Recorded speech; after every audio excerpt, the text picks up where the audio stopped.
but here we go. So we'll go quickly now. Give me 1 second. Let me just say. All right, let Joanna know we're good. So thank you. And great news. I don't have to tell our audience about the chat function. These folks are ready to go. We're so excited. And we didn't realize you weren't hearing us to say that we have quite an international audience here, a very patient international audience. And people didn't get to hear my great joke, which is that I just thought that everyone would accept American kids were well behaved. So it makes me feel a little bit better knowing that we have some people in Sweden and Denmark, etc., who have misbehaving kids. Yes. All right. So thank you all for your patience. We're here to talk, of course, about what we as therapists and as parents actually use in our day-to-day life. Some real actual tips, and also some of the ways that we might struggle with some of these things and what happens when you're a parent and a therapist and you bomb. Are you bombing twice? So anyway, oh, good. A friend from college is here. Nice to see you too, Laura. So I will let the panel introduce themselves. For those of you who have been on our webinars before, you know me, so I'll just do the quickest of introductions. I am the head of Lumate Academy, which is the training arm and education arm of Lumate Health. And I tend to run these webinars, so I'm just going to bloop, bloop, and wait for my wonderful panelists to introduce themselves. In particular, I've loved collaborating with Dr. Jill Levitt, who has helped me put together the content for this conversation. So Jill, I'm going to kick it over to you.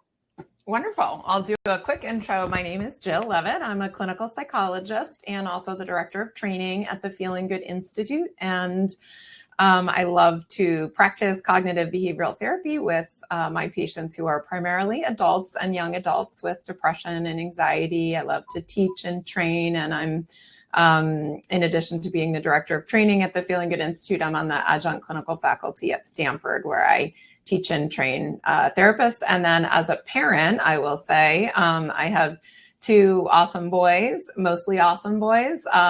One, Alex, is 19, and he is going to be a sophomore in college this fall. And my other son, Andrew, is 16, and he's going to be a junior in high school. And how about you, Dan? Hi, folks. I'm Dan Cheron. I'm the Chief Psychologist and Vice President of Clinical Programs, Implementation, and Training at the Baker Center for Children and Families at Harvard Medical School, also an instructor at Harvard Medical School. I really focus a lot of my work on supporting our programs that do both direct service and training other mental health professionals to work with kids and adolescents 2 to 22 that really focus in on a broad spectrum of emotional and behavioral problems. I also see clients individually myself, and my two favorite ones are my two kids. I have a almost 7-year-old daughter and a 9-year-old son who are sweltering in the heat at soccer camp right now. So they're going to come home tired, maybe a little angry. They might not follow instructions just the way I want them to, and so I'm going to figure out my best way through the evening. Yeah, right. I was gonna say that's half of it, just making sure they're hot and tired and run down so they just go to bed. So that's our tip. All right. Great to be here, guys. Joanna is going to come in 1 second. So there's a little bit of a glitch with having 4 presenters on. So we're going to figure that out as we go, because she's got so much. I mean, she's, like I said, these are the folks I call when I have a question.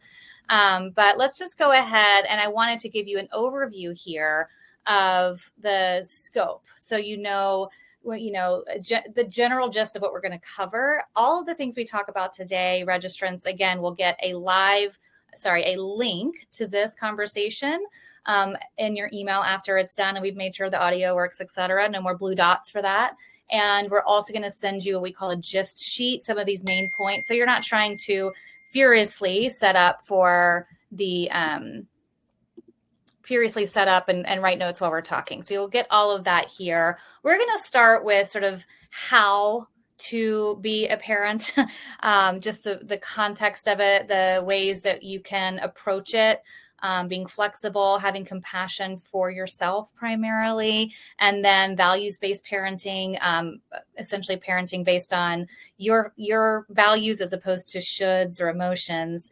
But we know that a lot of the people listening are going to want to get to the nitty-gritty. We're going to spend most of the time talking about certain behaviors, ways to manage. We're going to start with things that can go, of course, across the lifespan, but might be more helpful for younger people, and then go through to more complex topics that could be helpful, again, for all parents, but in particular for teens. So that's a little bit of how we have organized it. And Jill, I'm going to kick it off to you to start talking about flexibility. Yeah, well, I kind of made a joke to the presenters in our little text string that we are practicing the first few strategies here, and all of you were as well. So this slide is really just to say that with what we're presenting to you today, our goal is not to tell you exactly what to do and how to do it, but really to share with you what works for us and to encourage you to think kind of proactively about how you parent. There is a lot of room for individual style. And really the only thing that we know doesn't work in parenting is the extremes, right? So we know that laissez-faire parenting, kind of anything goes, and being extremely permissive, or authoritarian parenting where we're extremely controlling with low levels of warmth.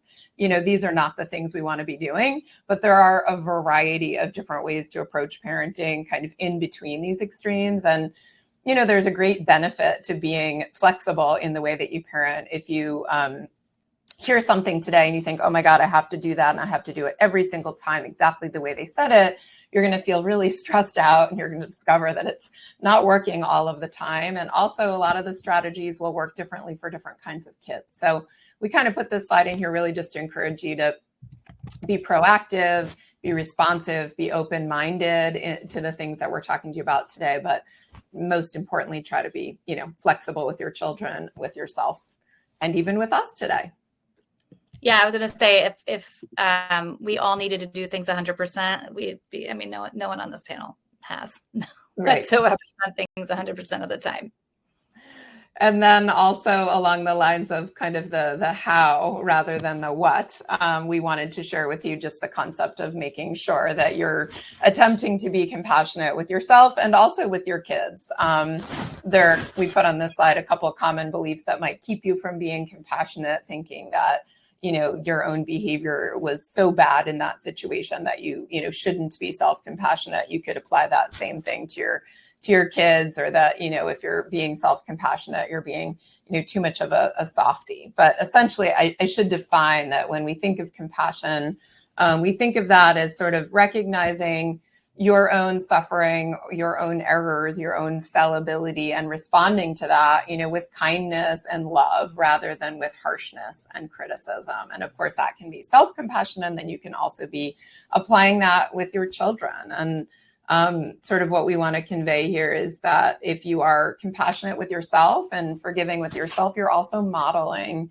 that for your kids. They watch you, they see the way that you treat yourself, they see the way you respond to your own errors. And if you're always harsh and critical with yourself, then they're learning that same thing. And on the other hand, if you can be kind of kind and loving, even when you screw up, which we all do kind of all the time, then you will have, you will be modeling that for your kids. And I also think kind of like flexibility, you're going to have a lot less stress in the household if you can lead with kindness and compassion.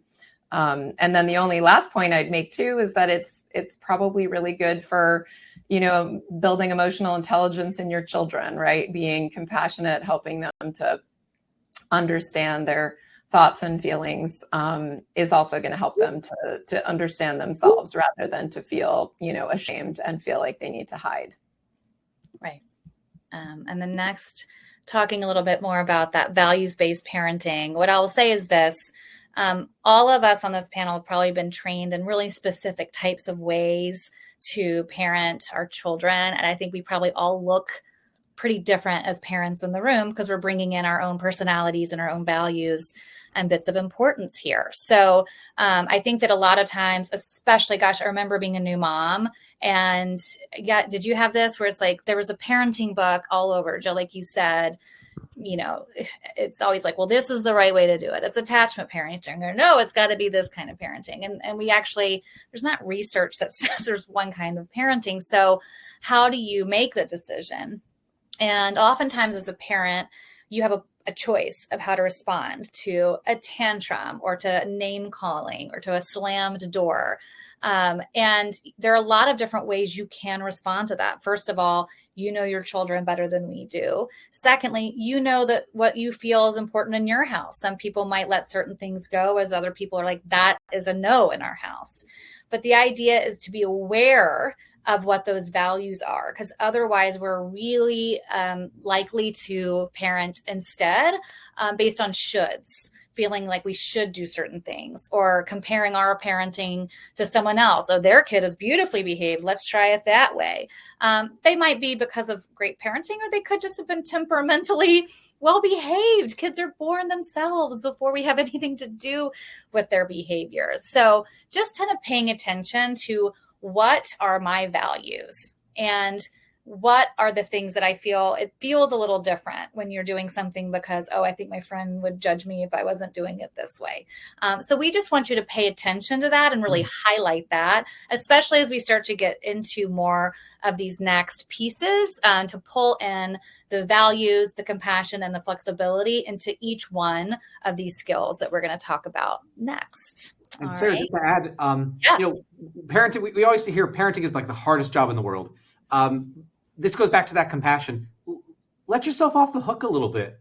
In your job, if you didn't do perfect, that would be okay. And parenting is okay not to be perfect. You have values that guide you, but you're never going to be perfect. And the other thing that parents, myself included, always do is we tend to take those shoulds and then we catastrophize. We think, oh my goodness, if my kid won't put on their shoes right now, they're going to grow up to be some not dysfunctional person who can't survive in society. Go easy on yourself. Don't get ahead of yourself. Let's take the shoes one lace at a time. All right. One lace at a time. I like that. Dan, I'm going to quote you. Okay. I'm going to borrow it, but I'm going to pretend that's mine. Is that cool? That's cool. That's a really cute thing to say to kids too. They would like understand that. I love that. All right. All right. So just a quick note to say Joanna Robin is here. We are apparently dealing with a number of presenters who can be in. So we're going to take turns. Dan, every now and then I might pull Joanna in. And yeah, you're going to have to hit the road. All right. So I can do that to Dan. He was my roommate in grad school for years. So it's basically like family at this point. So we're going to be like, get out, buddy. All right. So let's talk about these behavior buckets first. I think that when you're dealing with, especially if you're dealing with multiple kids, but even if you're dealing with your first or only child, and there's all sorts of behaviors that you're trying to pay attention to, if you are paying attention to every single behavior that you didn't like or that you felt like wasn't correct, then you would be driven crazy. And a lot of times, I'm sure, guys, if you've been there where a parent comes in, they're like, we need to help with this. And it's not to say that all of those things aren't really important. They are, but there's only so many periods of time in the day. We only have so much energy that I always am trying to figure out, okay, what are the behaviors that are really, there's no negotiation. Like this is no way, and typically those are things I would say, like, let's start with things that lead to blood or bruising. Let's start with other things like stealing. For some families, I might say, well, that's not really an issue for us. So that we might start with other things, right? But this is just an example of saying A behaviors or the A bucket. It's like, what are the things that you know for a fact have to be the rule? The B behaviors are more collaborative. So, okay, they're a big deal, but I'm actually willing maybe for my older child to collaborate with me on what that's going to look like. And then C behaviors are, for now, let some of those go. And I can tell you just from my own personal experience, I struggle with this one. I don't know about you, but like, let's say my daughter is whining about something and it's the end of the day.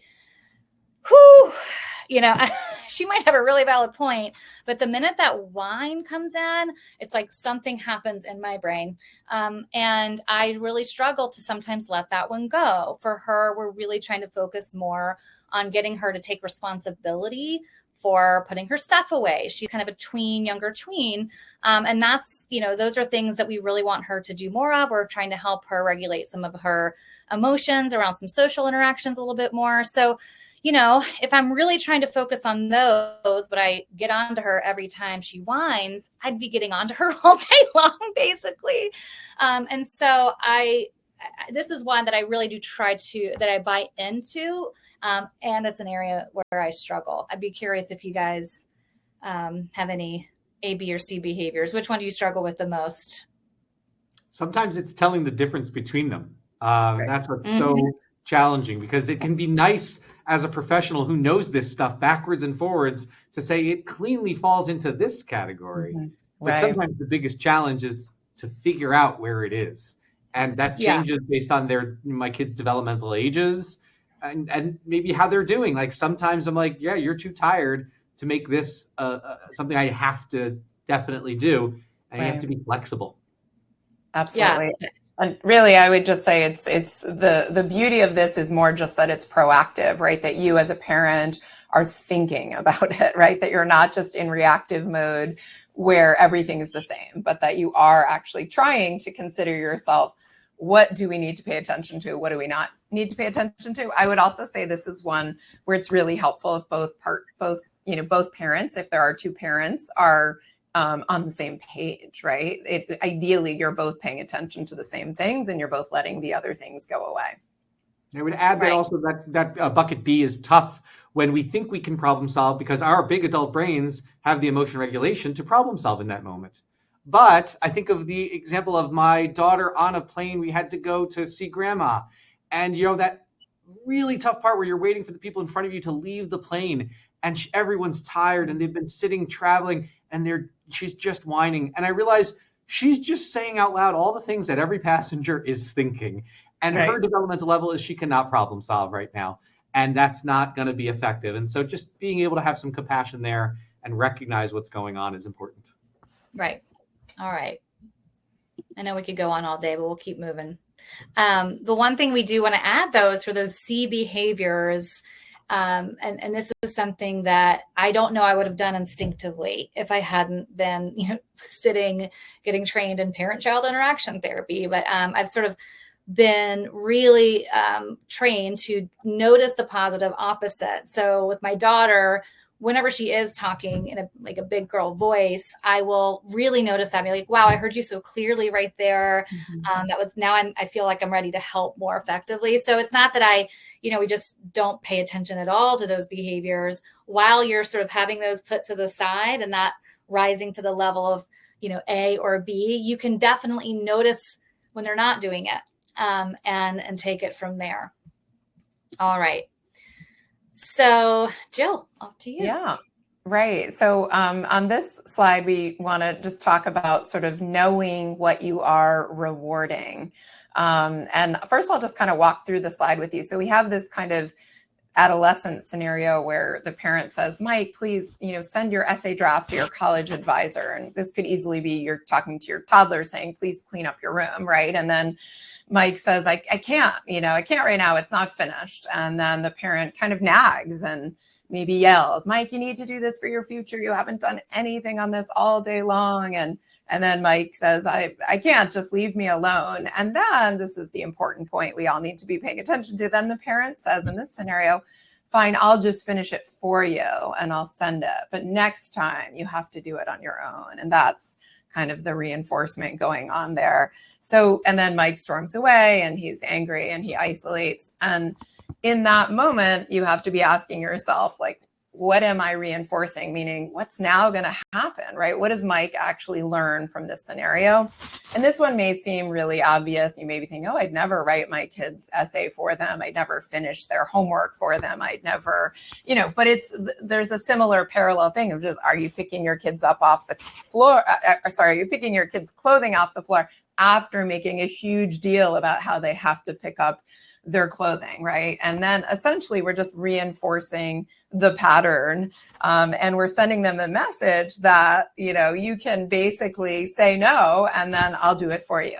And so I think as a parent here, we just all really need to pay a lot of attention to, what we're reinforcing. no empty threats, right? Not you need to do this, and then actually I go ahead and do it for you. And so, yeah, happy to hear from others about this as well. But I would just say my point here is pay attention to what you're reinforcing, pay attention to the message you're sending to your kids, and don't be so quick to go in and fix something that you've already labeled as your child's responsibility to fix. Totally. Again, one thing I realize that this happens to me all the time is remember what else you're rewarding here. The parent is rewarded in this situation as well because the argument stops. And I fall victim to that all the time. And that's why the cycle continues, because the kid gets away with it and I get peace and quiet. And really that's what I want. And it's hard to break that cycle. So I feel you, everybody, when you're caught in one of these cycles. Totally. I mean, I know when I'm doing it. That's the worst part. I'm like, I'm just going to do it. I'm just going to give in. Because there are times where I'm just like, you know what? This is the wrong choice in the grand scheme of things. But right now I need quiet. I'm going to let them have their screen. So I think that's the part where when I have to go back and be like, it's okay. It's okay occasionally to fall prey to some of these things. But I think I've definitely watched people try to use a big threat as a way to change the behavior, but there's no way they're going to follow through. So inevitably that, the behavior in a way just doesn't get a consequence. And so I went at the time I heard a friend being like, do you want me to cancel the trip to Disney World? I'm like, the thing that's going to really work is if you are willing to pull the plug. Like if you actually, if you don't want to go to Disney World and you're looking for an excuse, use that threat and be like, oh, well, yeah. Right. Or the parent who's like, I'm going to pull over the car if you don't stop, but they never pull over the car, right? Yeah. And also we just had someone put in the chat box, which I love, that they did this yesterday. Child wanted a donut after a complete meltdown and they caved. So, I mean, our point here is we're trying to not do that, but we're also trying to recognize that, of course, we do that from time to time, right? Yeah. And then we sort of regroup and move on and set a new intention. And, we try to be consistent in what we're rewarding and not rewarding, and also are compassionate with ourselves when we don't follow our own rules. Right. 100%.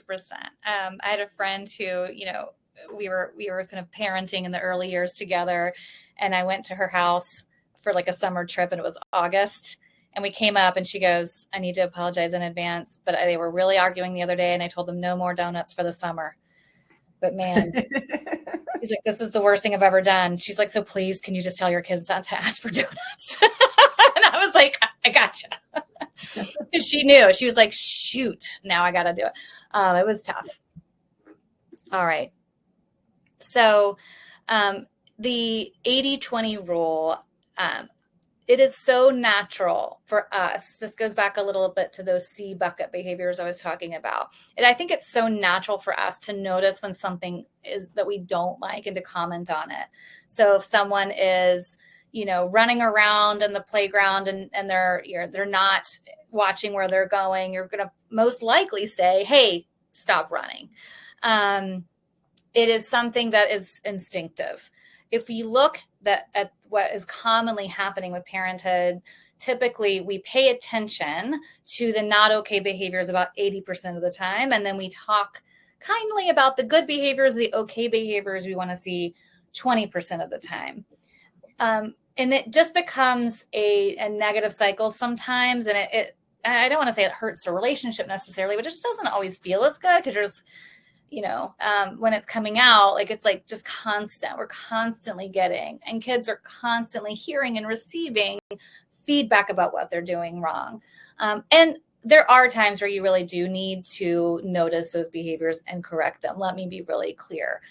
However, if you're able to switch it to this 80-20 rule, meaning that 80% of the time, you're really paying attention to the behaviors you like. You're noticing it. You're giving kind of a pat on the head. You're really praising them for it. Oh my gosh, I love how you're walking so nicely.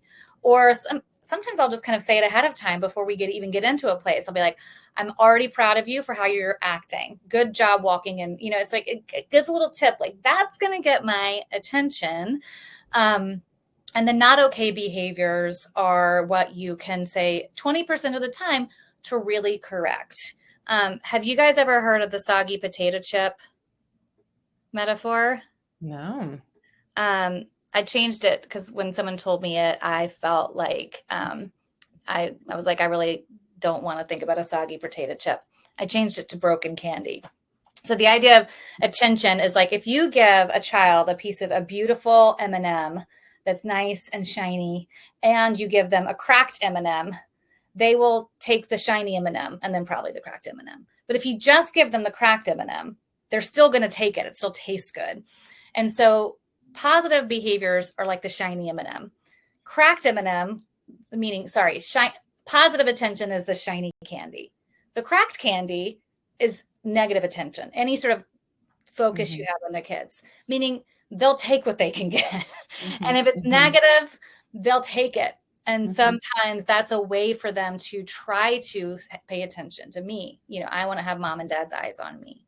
I have a fun exercise for the audience. Think about if you've ever gotten on your cell phone and your kids have been in the background yelling, screaming for you, trying to get your attention. And it's very annoying because you have to stop your call and tell them, stop it, stop it. Well, think about that and then try to see how often can you get off your phone and tell them when they're being quiet. Wow, great job for being quiet while I have this phone call. So try to have a fake call. It doesn't have to be anybody else on the other end of the line. Be there talking to whomever or nothing, and purposely go to your kids when they're actually not interrupting your call and tell them what a great job they're doing. That's what we mean by switching this 80-20 rule, really focusing on those things we want to see the kids doing, as opposed to giving them the attention when they're doing things we don't want to see. Absolutely. Catching them doing wonderful things throughout the day, right? Yeah, it just feels good. Little things, right? I mean, I exaggerate when I say wonderful things, little things, anything, right? That's kind of the idea, is catching them doing something that's not bad throughout the day and reinforcing it. Right. So yeah, I'll move on to this slide here. So basically, this slide is kind of talking about child development and how throughout the years from early childhood to late adolescence, our kids are changing, and therefore the way we relate to them is changing. And when our children are young, we really are kind of like the manager in their life, right? We're telling them what's right and wrong. We're highly monitoring their friendships, their behaviors. We're making sure that they're safe. There are a lot of rules, even, what time we have dinner and bath and bed and all sorts of things. And then as children develop and they learn to regulate themselves, they learn to make good choices, and they learn to kind of manage their own lives, we actually have to pull back as parents, right? And we have to kind of learn at each age and stage what they're capable of and start to give them more freedom and more independence. And so we move from being kind of the manager of the team to a consultant, where, kids can later, teens can ask for our help. And when they're not asking for our help, most of the time we have to learn to kind of butt out, right? And realize that they're actually quite competent. And so move to the next slide, and we'll kind of keep talking about this concept. We have a few slides on it, so then we'll open it up for more chatting here. But so you can see that when kids are young, parents are pretty, I'm just realizing we lost Dan, but maybe Joanna's jumping in. So when kids are young, parents are quite involved, right, on this right-wrong spectrum. Their parents are kind of holding tight and maybe more heavy-handed. And then if you move to the next slide, as children, age, we definitely need to move, parents need to move kind of to giving children more of their freedom and their space. And what I want to say here is that where you see a lot of conflict, and where you all may relate to this if you have tweens and teens and older adolescents, is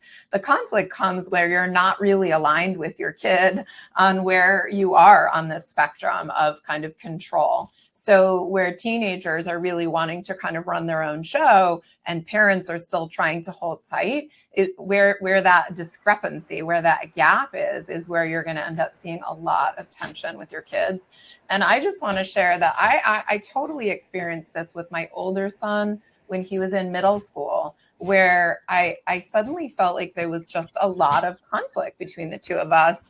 And I remember talking to a dear friend of mine who's also a clinical psychologist and sort of talking it through and talking about some of the things he wanted to do, like taking his bike places with friends and staying out later and staying up later and things like that. And just that he felt sort of so annoyed by my questions. And she was like, yeah, I think maybe it's time to let go a little bit.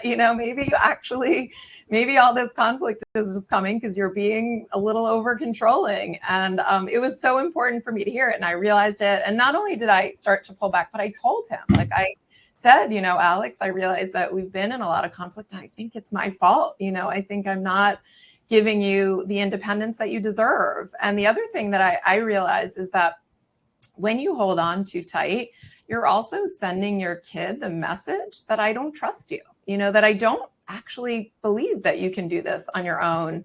And I realized for my son in particular, that's, he was sort of like born wanting to be in charge of his life. So for him, that was so disrespectful. And when I shared that with him and I realized I must be sending you the message that I don't trust you, which couldn't be farther from the truth. Like, I think you're a rock star. I know you can handle these things. And really our relationship changed, so much better when I could start to adjust and pull back.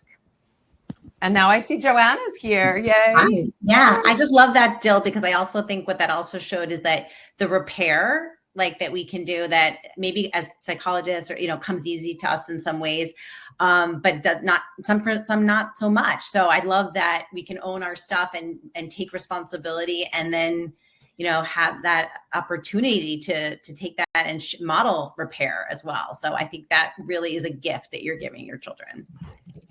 Yeah, I do think this one's a particularly tough one for me. And I think it is a time when we can all struggle. And I think the more, Jill, I also have a son who was born ready to be an adult.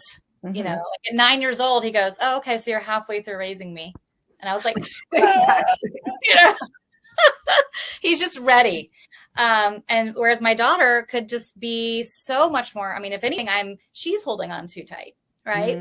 Yeah. So I think it also depends on the kid, but I think this one was really helpful for me. The first time someone said switching from manager to consultant, I was like, oh yeah, that's going to be, that's going to be all right. Gotta work on that.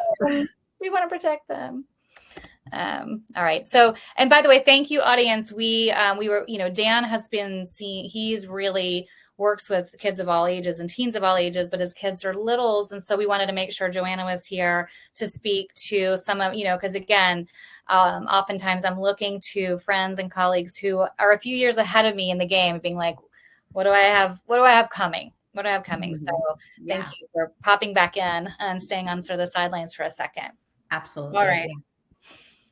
Yeah. So on this slide, we just wanted to highlight again another strategy, another kind of parenting tip that we love to be aware of. And of course, as we've said throughout, we aspire to and probably fail at plenty of the time too. But the goal is to really try and listen to your kids rather than lecture them. And so when my kids of all ages come home from school and they tell me about a story and something that happened, even if in my mind I'm thinking, oh, what a great teaching point, I want to tell them like how you can, repair this with your friend. The goal is to lead with listening, to lead with empathy.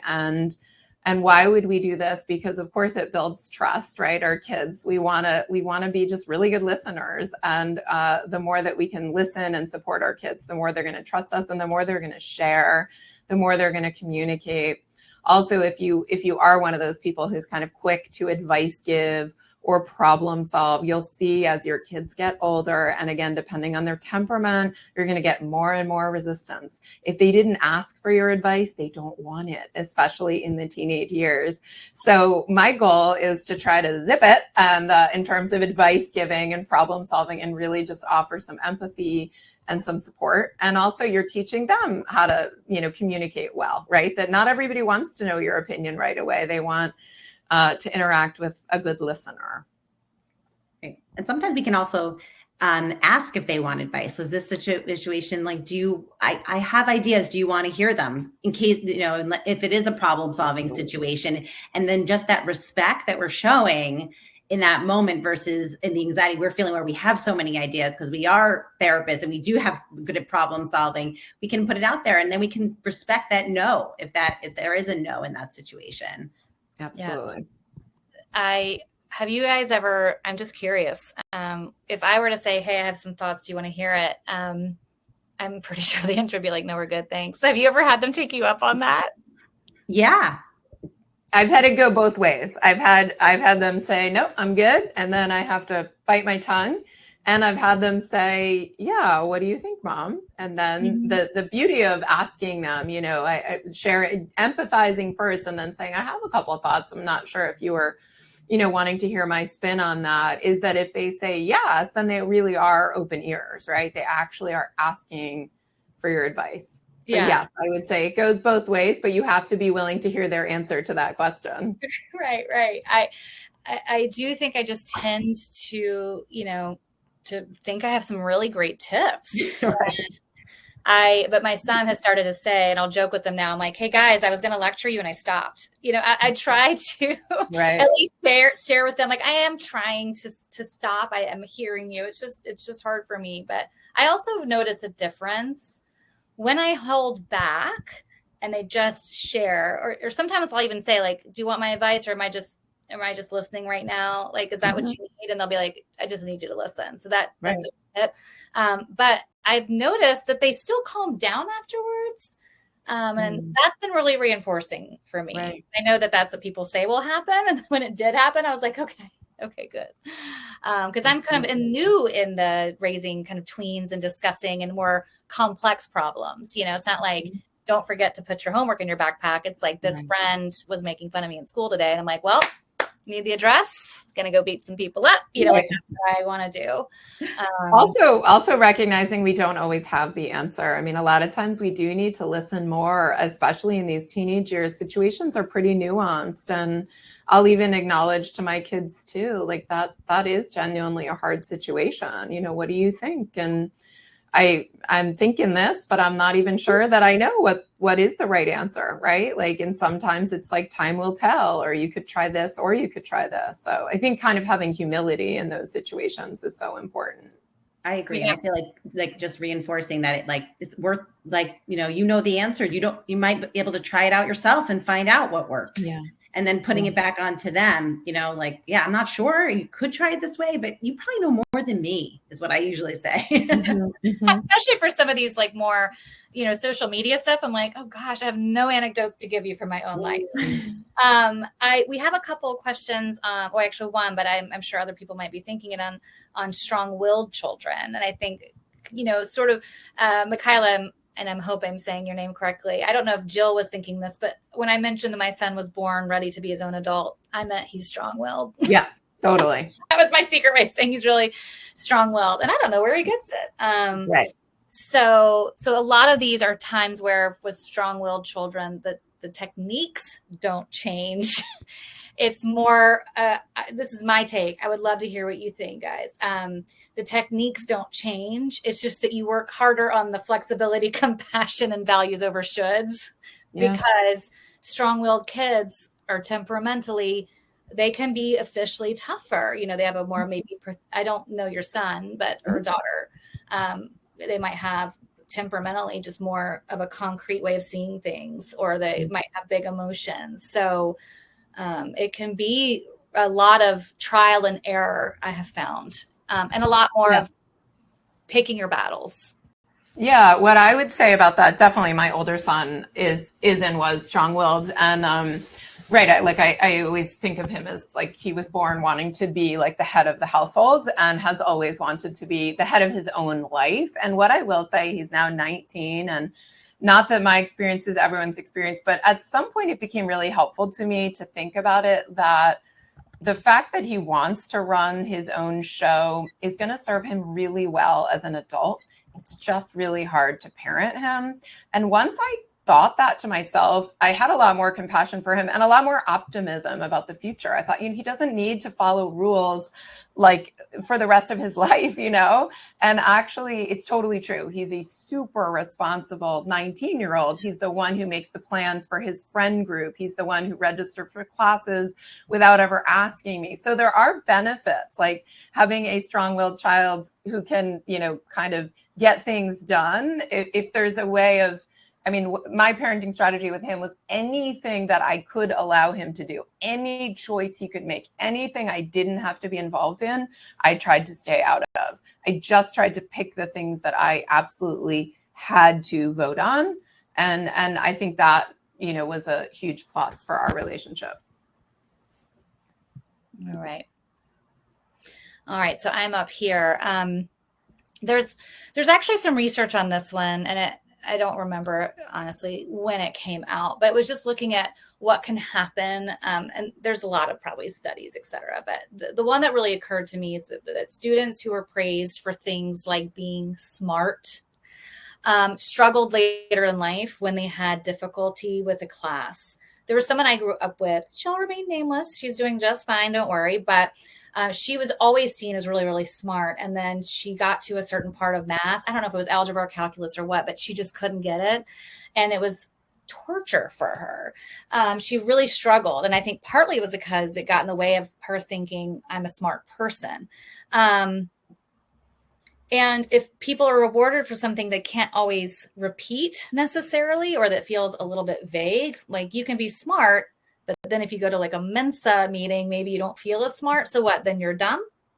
And so this, I feel like really hit home with me, this idea of reward what you see and what they can repeat and things that will serve them across all situations. I'll say this a lot to my clients too, because I'm so curious about this. My kids, some of my patients or clients, they feel connected to some of these words, smart, pretty, funny, etc. And I'm always sometimes pushing against saying, yes, you're smart. Or my son will say, you know, sort of say like, I'm one of the smartest in my class. And I'll say, he's probably like, can you just be nice to me one day? I'm like, well, I just like that you do your homework a lot. When I, you know, he's like, okay, mom, you know, like I probably go the other direction. But I think rewarding outcome, because otherwise we can get these really polar descriptions of ourselves, failure or winner. And here we know that, and especially I talk about this a lot with athletes as well, because I think that sense of like win or lose, or it can feel very quantitative. Or tennis players have told me, it's like the further you go up in the rankings, the, you know, like the less good you feel like as a tennis player sometimes. So if you switch to more of an effort mindset, meaning what actions can you repeat that got you there, then you're much more likely to, first of all, feel good. But it's also going to help you be more successful down the road, because if you know, hey, when I struggle at something, but I sit there and I, you know, don't let myself do something necessarily frilly or fun until I've gotten the good work done. That is a life skill that's going to help you from day 1 to day 100. And so instead of thinking of like failure versus success, think, okay, zone of growth. What are the ways that I can continue to grow in the areas or to continue in some of my good habits? So I don't know. That was my 2 cents on that. I love that, Sarah. I love something you said too about like your son and like being smart. Some of the things I'll say in those situations is like, that's so great. Let's think about ways you could struggle, or let's think of opportunities to challenge you. So you get to have that feeling of struggle. So you know what it feels like. And so you can overcome it, like kind of put it back a little bit to say like, let's look for some opportunities to challenge yourself then. Like where does it not feel so good, so that you can get that opportunity to kind of put that effort in. So that we don't get like stuck in that. Yeah. I'm noticing a theme of all of us. Well, maybe not you, Jill, so far, but Joanna, both of us are just like, so you're having a good day. Can we make it harder for you? Yep. I just want you to be resilient. Yeah. Let's go, guys. Totally. Yes. That's funny. I know. And I saw one of the people in the comments said that her daughter will sometimes say, I don't want a therapist, I want a mom. Yeah.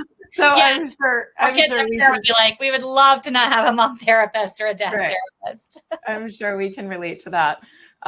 So I'll try to move through this slide quickly, but there's a lot on it. And I'm not sure, Sarah, also, are we trying to end on time, or how are we? I can go a little longer for participants can. We have 45 minutes left in the room, so I'll leave it up to you. But I know this is an important one and it has a lot in it.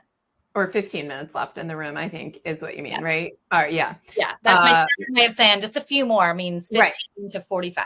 But sounds good. Okay, so yeah, I mean, we put this slide here actually, and I could do a whole webinar just on this alone, but is sort of the parenting strategy of show, don't tell. And really what that means is that while, of course, we have strategies for doing things differently with your children, probably the number one thing you could do is work on yourself in a way, right? You could model certain ways of taking care of yourself that will end up impacting your children. And so we put on here a couple of our favorites. And so I'll start on the left with emotion regulation. Essentially what this means is that, of course, we're going to be way better parents if our emotions are regulated, right? And what are some ways that I keep myself regulated, which is if I notice that I'm feeling really triggered, anxious, angry, I can practice doing some breathing in the moment. Lots of us will teach our kids diaphragmatic breathing or belly breathing or things like that as a strategy that they can use too when they feel really worked up. We can give ourselves a timeout, and we can say that to our kids, you know, just I'm feeling really frustrated in this moment, and I'm you know, not feeling like I have good things to say. So I'm going to give myself a little timeout here. I'm going to go in the other room. You know that they're safe, that kind of thing. And I would love it if my kids were feeling really worked up and instead of yelling at me, they said, I think I need a timeout, right? So like we're modeling behaviors in ourselves that we want to see in them. Taking care of ourselves, like eating well, exercising, getting a good night's sleep. Honestly, we can't tell our kids to do these things if we're not doing them too. So your kids see you staying up all night or exhausted and dragging in the morning, you know, they're not really learning these strategies from you. And then, of course, most difficult for many people is reducing screen time. And that includes not being on screens when you're trying to interact with your kids, right? Not constantly checking your phone, maybe putting your phone in a drawer when you get home from work and knowing that those hours in the evening are really just focused on being present. So that's kind of the emotion regulation piece. I'll kind of go through these and then open it up for your comments too. The thoughts one is a little harder to explain. As therapists, we know what we're talking about, but maybe the average parent doesn't think of this. But you know, since the way that we think strongly impacts how we feel, and this is something we as cognitive behavioral therapists talk about all the time, we can also kind of narrate to our kids what we're thinking and when we're sometimes making thinking errors. So I'll give you a really easy example of that might be, let's imagine that I'm driving one of my little kids to a birthday party and we're running late. I might say something like, oh, I just noticed that I was feeling really stressed because I was telling myself that it's terrible that we're going to be late to this party, but I just realized it doesn't really matter either way, right? Like we're going to have a great time and it's okay if we're late. And so we can be, it sounds silly, but like we can narrate these thinking errors that we make. And when we do that with our kids and we're narrating, oh, I was telling myself this, so I was feeling this way, but actually that doesn't really make sense. You know, they kind of learn that way of recognizing their own thoughts and how their thoughts might not always be correct. And I'll just do the I feel, and then I think I probably already talked about acknowledging mistakes, but I have one cute I feel story, which actually combines sharing your I feels with making acknowledging mistakes, which is I actually do this a lot. I'm naturally just kind of like to talk about my feelings. And so if I was really frustrated with my son, I would say, I'm feeling really frustrated in this moment. Or if I'm exhausted, I say, oh, I'm just feeling so tired. I didn't sleep well last night. And so I had this cute experience with my younger son when he was, I don't know, maybe 5 or 6. And I was, you know, making my parenting faux pas of rushing to get everybody ready for bed, which I know everyone can relate to. And so I'm like, Andrew, come on, hurry up. Like, take your clothes off, get in the bath. Like, it's time to get ready. And he just turns and looks at me so sweetly and goes, I feel so pressured. I just kind of melted. I thought, oh my God, I feel so badly because I'm stressing out my little kid before bed. But I also felt like so proud of him for using such a big I feel statement. And so I said in that moment, you know, Andrew, I'm so sorry. You're right. You know, let's both take a deep breath and slow down. We don't have to rush. I want you to enjoy your bath. And, you know, and again, also, I love how you shared your feelings with me. So, you used my skill against me to make me. Exactly. I still appreciate it. Yeah. So the bottom line is just that we're trying to sort of, you know, be the best version of ourselves and model skills that we're hoping our kids pick up on. And then also totally modeling, humility and just being able to talk with our kids when we make mistakes and acknowledge them and not be defensive. Absolutely. Yeah. I was thinking about, being a cognitive behavioral therapist. I think I rely a lot on the cognitive side, on like the coping modeling and like the thinking about thoughts. And I do a lot of the coping modeling where, to validate the thoughts my child's having. And I just dropped a child off at sleepaway camp, and there was some worry thoughts happening and that were kind of out of the blue. And fortunately, she's very open to having a psychologist as a mom. I think she thinks it's a perk because she's like, I never need to go see someone. I'm like, well, you never know. But some really working on, she was willing to do some brave thoughts with me. And so I was saying what I use sometimes when I'm feeling nervous, and she was able to kind of take those and come up with her own. Mm-hmm. So it was kind of just, I think that's the benefit. Sometimes when we have this background, if we remember to use our skills, they do work some of the time, I would say. Yeah. I just a quick note, because an audience member, Rachel, pointed out that we're covering the mistakes part. There's not actually anything underneath that. It just says show yourself as human and flawed. But one of the, I would just say, this is what I end up using the most, because I don't think that anyone looked at me as like a teenager or young adult and was like, wow, she is so regulated and mature. So she's going to be a great therapist. Like I had to really, learn these skills in order to train people and how to use them. And so I end up using this one a lot. So just the other day, my daughter asked me to do something. I can't remember what it was, just something simple. She probably asked to buy something. And I was just like, gosh, and I was like, it wasn't too big. And I was like, you know what? That was an overreaction. That was an overreaction. I just want you to know. And that wasn't, I had a lot going on, and that was about other stuff in my head. So I do share mistakes a fair bit. And also when I was growing up, I don't know that was modeled for me as much. It was sort of like parents are right, kids aren't right. Mm-hmm. And I remember feeling like, but that's not fair. Like I do have an opinion, or, I don't know that I was wrong in that situation. So I'm hopeful that this gives a sense like we all need to do better, and we're all doing our best. Joanna, if you don't mind, I know Dan would love to speak on this a little bit. So can I have you join the audience and then raise your hand? Okay, so I'm going to hop out. I'm going to let Dan in. All right, Dan, do you want to raise your hand to speak? Come on. Where are you, buddy? One of the things he said in the chat, in case some of people are listening from, not able to watch, she did mention for the effort, not outcome piece. I thought it was a great point that he's like, that's actually good for parents too, in terms of the compassion thing. Like oftentimes we might see ourselves as failing. We say that word a lot. I've noticed that it's sort of like, oh yeah, fail. And I get that. People are like, normalize failure. But normalize, did I say that right?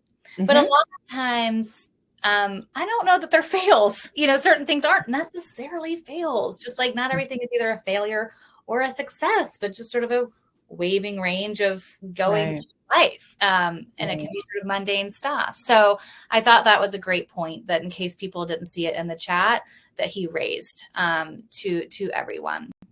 So I know we're ending, we have a few more things just to go over in terms of next steps, et cetera. But I wanted to make sure that people really saw what we've covered today, which is essentially how to use these skills flexibly with compassion for yourself and with your children, and also to go based on your values versus sort of comparisons and parenting rules.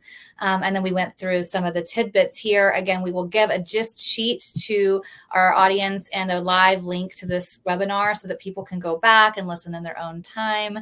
I cannot thank enough our wonderful panel today. If we have any other final thoughts or questions, we'll keep going. We want to make sure that you get the survey link, et cetera, but please pop them in here. Jill and I are happy to speak, and then Joanna's back to give her final thoughts. So as I keep going, if you have a question, ask it.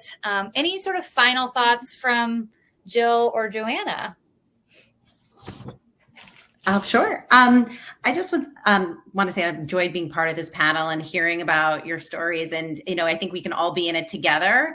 And I think we all have great skills. And I think it's just sometimes taking that time to remember that we had them and looking and reviewing our toolbox. I'm fortunate enough to be married to a clinical psychologist. So when I forget my skills, my husband's like, oh, just a consequence. And I'm like, brilliant. But I think if we just kind of remind ourselves that we do have these skills, we can come up with them and we can share them with others. And they do work when we use them consistently. So I will say that I'm, my one I'm using right now is using my values as parenting. And one of the things I said to yelled at my kids, maybe I yelled at them, my values. I said, I do not value Uber Eats. I just don't value it. I really value cooking. I value going to the store to buy the food.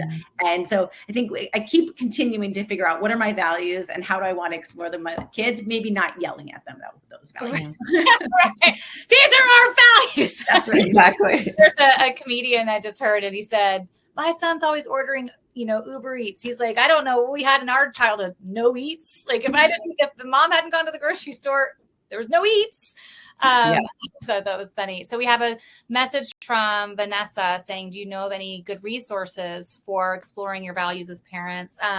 I can tell you that there's a lot of books from the acceptance and commitment therapy type of therapy that really looks at values. So Russ Harris has a lot of books that just more generally look at values, if you want to look into that. So acceptance and commitment therapy and Russ Harris. Parenting from the Inside Out is another book that I know I have not personally read, but others have read it and really say that it speaks to that point. I don't know if you have other resources. The Joy of Parenting is an ACT-based book on parenting as well. Mm-hmm. Yeah. And I think it can be hard to know what your values are. Sometimes you have to think through, like, what are the shoulds? Is this a value or is this something I've just kind of took on from other places? How do you manage a situation where your partner had different parenting styles? So it goes on to say one parent may embrace these tips, but another may prefer a more authoritative style. I mean, so we should have a separate webinar. We should do another webinar for that, because I do think that's, can be a whole conversation where you have to come together, or maybe to say, all right, here's where I need to stick to my guns. And here's where, you can really be more authoritarian. But I do think that takes a lot of separate conversation, not in front of the kids, just to say, like, okay, if we're both doing it our own way, neither one of us is working. So let's be effective here. That's a quick, go ahead. Yeah. And I would say, just to follow with Joanna's kind of final points, is I think my takeaway, and something that I've thought throughout, the parenting journey is a lot of times we look at it as like, I have to fix this in my child. My child does this wrong. How should I handle that differently? And I think that obviously we've shared a lot of parenting tips with you, and there are great books. But I also think it's super important to look within. So to do your own work, right? To look at, sometimes we're just really anxious about our kid. I think was it you, Joanna, who started with the story, or Dan? But the story of, like, I think it was Dan who was talking about catastrophizing. Like, I remember my older son, the one I describe as strong-willed, I thought he was kind of low in empathy when he was young. And I remember telling a friend, like, I'm worried he's going to end up being a sociopath. And like, that was clearly an exaggeration, right? But every time he responded without empathy to his brother, my alarm bells went off. So I was always on top of him about, like, not being empathic enough. And, that obviously wasn't helping anyone. And so I think you also need to take a step back often and work on yourself and look at your own thoughts and work on your regulation. And that actually helps the whole system, right? Right. I know that we're going to have to leave in just a few seconds. Yep. I wanted to, we had so many registrants for this, and we would love to know where and why and how you registered, so we can bring you more. Clearly this topic, these folks, really spoke to you. So please let us know what brought you here, and here's the code. And then last but not least, find us if you need more help. Okay. Thank you. All right. Thanks everybody for joining. All right. Bye. Thanks. Bye-bye. Bye.